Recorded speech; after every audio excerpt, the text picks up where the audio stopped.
Welcome to my channel कार्यशाला। अगर अभी तक सब्सक्रिप्शन नहीं किया है तो please subscribe my channel and notification को सेटिंग पे जाके प्लीज़ टर्न ऑन कर दीजिए सो दैट आपको मेरी सारी वीडियोस की अपडेट आती रहे। सो वीडियो स्टार्ट करते हैं। तो आज हम इस वीडियो में घरेलू हिंसा डोमेस्टिक वायलेंस के बारे में कुछ इंपॉर्टेंट जजमेंट्स और जो ऑनरेबल सुप्रीम कोर्ट ने अभी लैंडमार्क जजमेंट पास किया है उसको डिस्कस कर लेते हैं।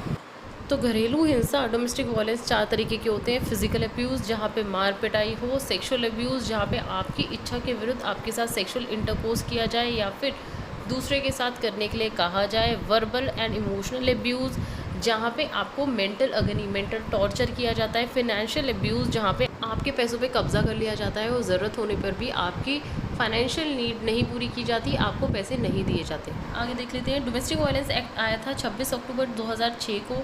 ये एक्ट कोई पनिशमेंट प्रोवाइड नहीं करता, ये रेमेडियल स्टैट्यूट है, सिर्फ रेमेडीज़ प्रोवाइड करता है वुमेंस के लिए। रेमेडियल ऑर्डर जिसके लिए आप एप्लीकेशन फाइल कर सकते हो वो सेक्शन 17 से 22 तक है, जिसके अंदर protection order, compensation order, custody order, monetary order and residence order सब मिल सकते हैं। सेक्शन 23 देखोगे तो मजिस्ट्रेट के पास पावर है टू ग्रांट एक्स पार्टे और interim order.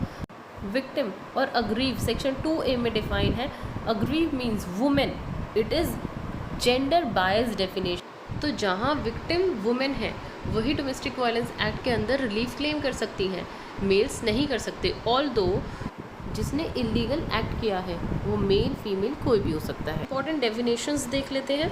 Domestic relationship given under 2F, relationship between two person जो कि consanguinity, marriage, live in relationship, adoption या as a family members related है और वो रहे हैं या रहते हैं together in a share household, इसे डोमेस्टिक रिलेशनशिप कहा जाता है। शेयर हाउस होल्ड देख लेते हैं 2S में। वो हाउस होल्ड जहाँ अग्री पर्सन रिस्पोंडेंट के साथ उस टाइम पे रह रहा है या किसी पॉइंट ऑफ मोमेंट पे रहा है इन अ डोमेस्टिक रिलेशनशिप, है वो प्रॉपर्टी ओन्ड हो बाय द रिस्पोंडेंट या ईदर ऑफ द पार्टी, या टेनेंटेड प्रीमाइसेस हो या फिर एक पार्टी का या दोनों पार्टी का उस पर राइट, इंटरेस्ट, टाइटल हो या ना हो। जजमेंट्स देख लेते हैं। First, Hiralal Harsora versus Kusum Narottam Das Harsora and others 2016 का जजमेंट है, जिसमें 2Q की डेफिनेशन में जहाँ पे रिस्पोंडेंट डिफाइन है वहाँ एडल्ट मेल मेंबर मेंशन था, तो it has been struck down as it was in violation with article 14 of the constitution because respondent में मेल और फीमेल दोनों ही आ सकते हैं। अब SR बत्रा वर्सेस तरुण बत्रा 2007 की जजमेंट, जिसके अंदर कहा था कि right of residence can be claim only against the husband, but later on ये जजमेंट को ओवर रूल कर दिया बाय सतीश चंद्र आहूजा वर्सेस स्नेह आहूजा 2021 की जजमेंट आई, जिसमें कहा कि 2S की डेफिनेशन इंक्लूसिव डेफिनेशन है, जिसमें लिखा है लिव्स और at any stage has lived. इसका मतलब अगर वो किसी मूवमेंट पे भी किसी शेयर्ड हाउस होल्ड में रुकी है रिस्पोंडेंट के साथ तो वो उस पर भी राइट ऑफ रेजिडेंस क्लेम कर सकती है एंड ना कि हस्बैंड से क्लेम कर सकती है। Mother in law, father in law, brother in law, किसी से भी किसी भी रिलेटिव से क्लेम कर सकती है। अभिजीत शाह वर्सेस संगीता शाह, इसमें कहते हैं कि वाइफ रेजिडेंस ऑर्डर तभी क्लेम कर सकती है जब डोमेस्टिक वायलेंस एस्टेब्लिश हो जाए, क्योंकि अगर डोमेस्टिक वायलेंस है ही नहीं तो रहो आराम से, कोई डर ही नहीं है। रुद्र शर्मा वर्सेस भारती शर्मा 2016 की जजमेंट है, जिसमें ये कहा गया था domestic incident report DIR is not exclusive material for making the order, उसके बिना भी मजिस्ट्रेट ऑर्डर कर सकता है।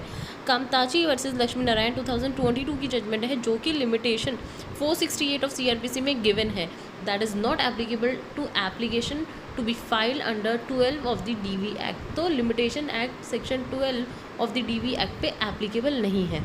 अब इसी के आगे जो recent landmark judgment honourable supreme court ने पास करी है उसको देख लेते हैं।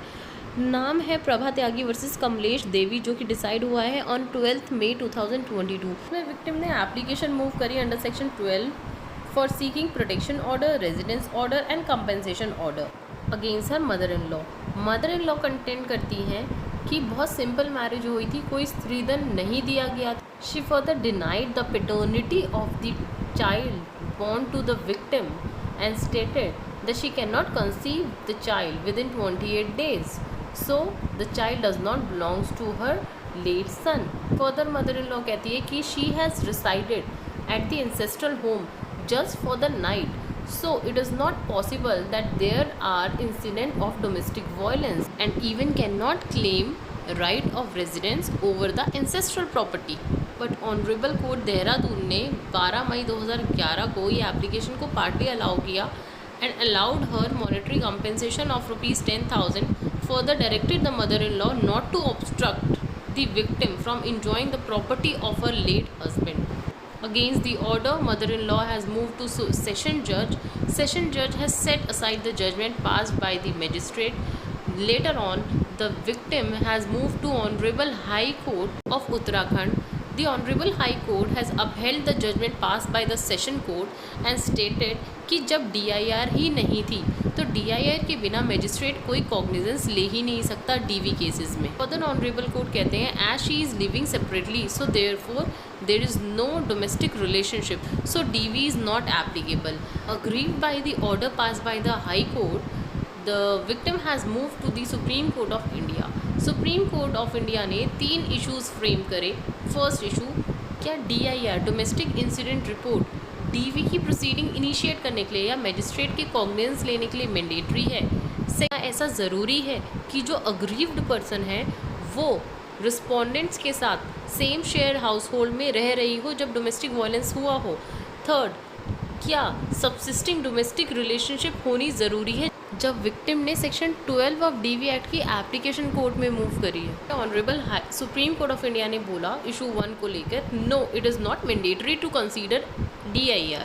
मैजिस्ट्रेट के पास पावर है कि वो एक्स पार्टी इंटरिम या फाइनल ऑर्डर भी दे सकता है without DIR domestic incident report के बिना भी। ऑनरेबल सुप्रीम कोर्ट कहते हैं कि अगर विक्टिम कंजेग्निटी से marriage, adoption, live in marriage या as a family member respondent से रिलेटेड है, then in such case she has the right to reside and she can claim such right including right to live in a share household. Honourable supreme court कहते हैं कि subsisting domestic relationship उस moment पे होना जिस time पे application file हुई है ऐसा ज़रूरी नहीं है, but required that at some point of time, चाहे 1 दिन के लिए या 2 दिन के लिए, she has resided at the shared household.